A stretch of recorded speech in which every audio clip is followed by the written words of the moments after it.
30 दिसंबर 1980 से लेकर 1990 10 साल तक इंदिरा गांधी चली गई, राजीव गांधी की सरकार गिर गई, कानों पे जू नहीं रहेंगी ओबीसी के लिए।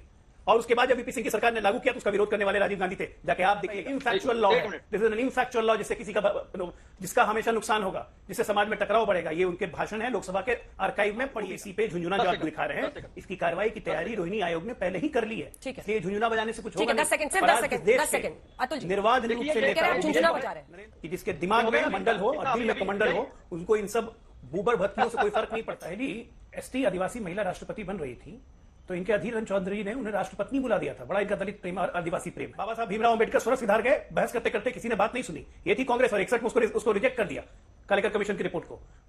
नमस्कार दोस्तों, स्वागत है आप सभी का। आप देख रहे हैं हिंदुस्तान पॉइंट ऑफ व्यू। दोस्तों आज मैं जिस वीडियो पर रिएक्शन देने वाला हूं वो वीडियो है आज तक न्यूज चैनल का। दोस्तों आज की डिबेट होने वाली है बीजेपी के प्रवक्ता अजय आलोक और कांग्रेस के प्रवक्ता अतुल लोढ़े के बीच में। दोस्तों जब एंकर अंजना ओम कश्यप जी ने कांग्रेस के प्रवक्ता अतुल लोढ़े से पूछा कि क्या राहुल गांधी इतने दिनों तक सोए थे कि ओबीसी महिला आरक्षण पर भी बोलना है। कांग्रेस खुद 2010 में महिलाओं का हक लूटती रही और राहुल गांधी चले हैं आज भाषणबाजी करने। तो दोस्तों इस पर पप्पू के प्रवक्ता लगा डिबेट में नफरत फैलाने और महिलाओं के सम्मान को तार तार करने लगा। तभी बीजेपी के प्रवक्ता अजय आलोक ने इसको उधेड़ कर मारा। दोस्तों यदि आप चैनल पर नए हैं या चैनल को अभी तक सब्सक्राइब नहीं किया है तो प्लीज चैनल को सब्सक्राइब किए बिना मत जाइएगा। तो चलिए हम लोग मेन वीडियो को जाति जनगणना क्यों नहीं कराते हैं?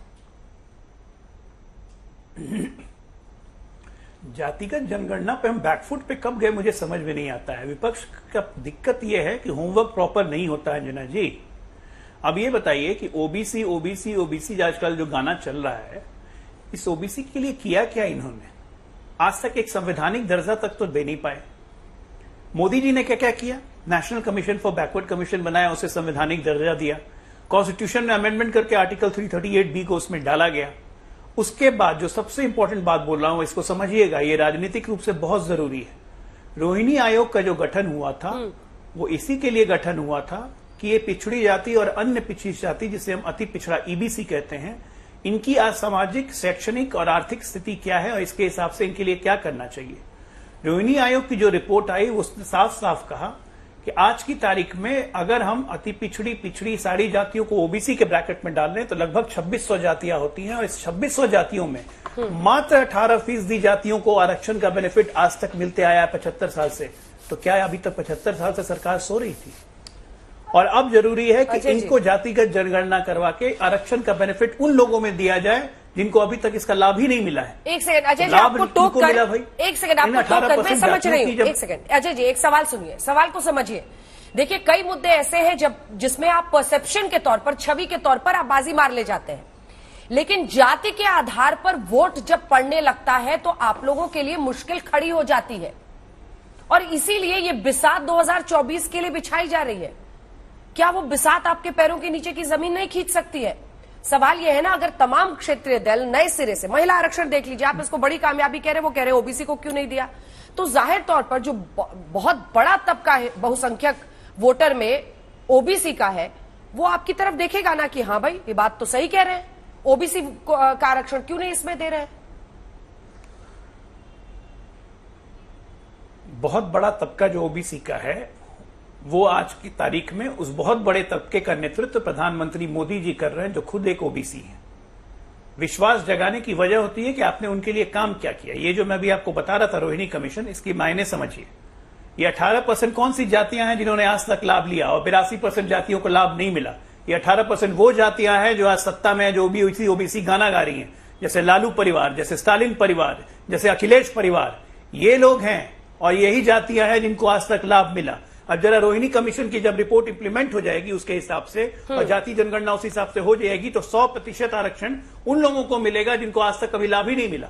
अगर आप उठाइएगा एसटी वर्ग में, तो मैं एक उदाहरण के तौर पे दे रहा हूं, आप देखिए एसटी वर्ग में मीणा को छोड़ के आज की तारीख में आरक्षण का लाभ सबसे ज्यादा मीणाओं को मिला है। क्या बाकियों को नहीं मिलना चाहिए? तो आपकी योजना कहां फोकस रहेंगी, इस पे मोदी जी पहले ही काम कर चुके हैं।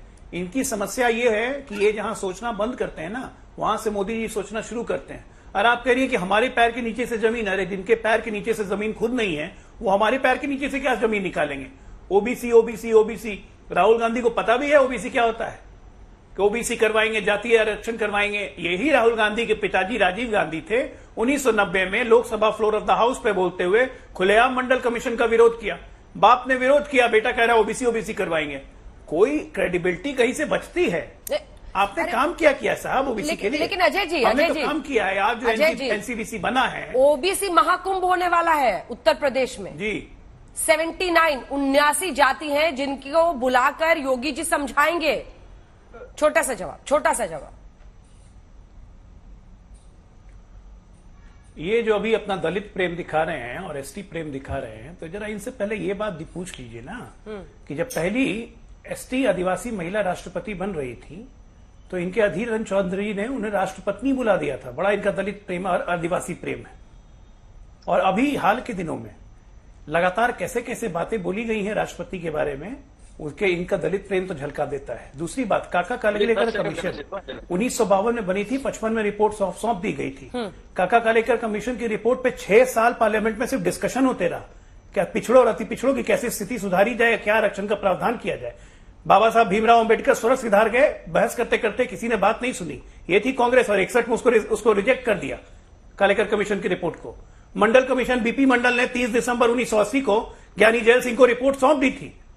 30 दिसंबर 1980 से लेकर 1990 10 साल तक इंदिरा गांधी चली गई, राजीव गांधी की सरकार गिर गई, कानों पे जू नहीं रहेंगे ओबीसी के लिए। और उसके बाद जब वीपी सिंह की सरकार ने लागू किया तो उसका विरोध करने वाले राजीव गांधी थे। जाके आप देखिएगा, उन्होंने कहा था ये इनफैक्चुअल लॉ है, दिस इज एन इनफैक्चुअल लॉ, जिससे जिसका हमेशा नुकसान होगा, जिससे समाज में टकराव बढ़ेगा। ये उनके भाषण है, लोकसभा के आर्काइव में पढ़िएगा।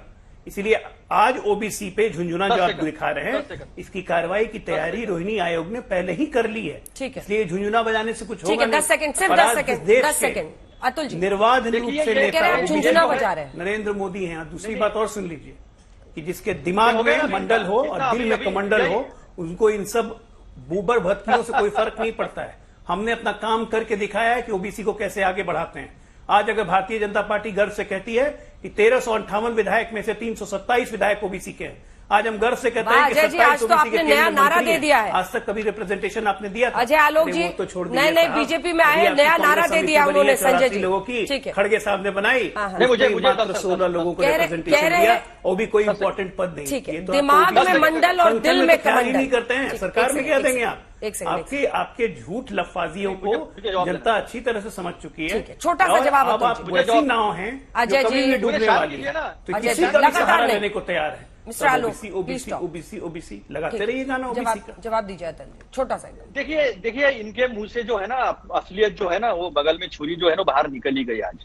और इनको ये मैं याद दिला दूं कि ये अडवाणी जी थे जिन्होंने वीपी सिंह जी के सपोर्ट जो है वो सपोर्ट मंडल आयोग लागू करने के लिए हटा लिया था।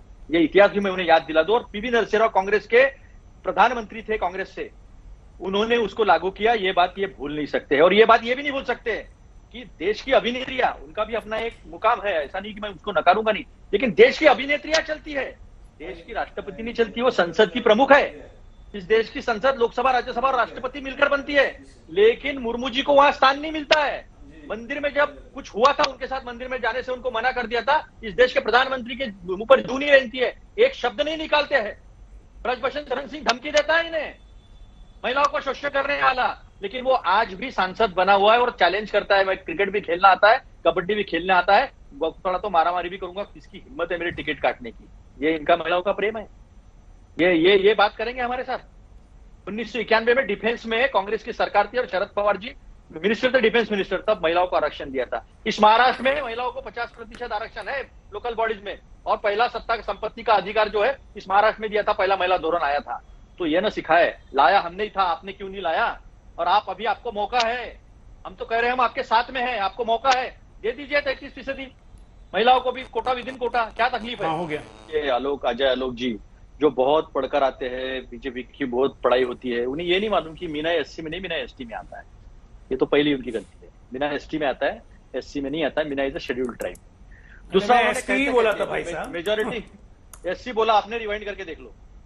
तो अभी करेक्ट मत करो, आपने गलती कर ली है।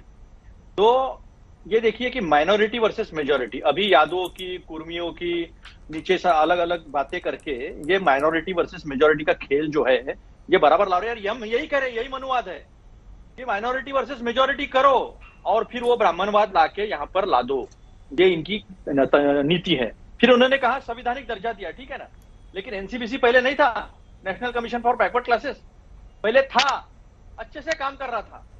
इन्हें ये नहीं पता कि 1993 में जब मंडल आयोग लागू हुआ तो उसके साथ 10% का ईडब्ल्यूएस भी लगाया था, लेकिन सुप्रीम कोर्ट ने उसको नकार दिया था।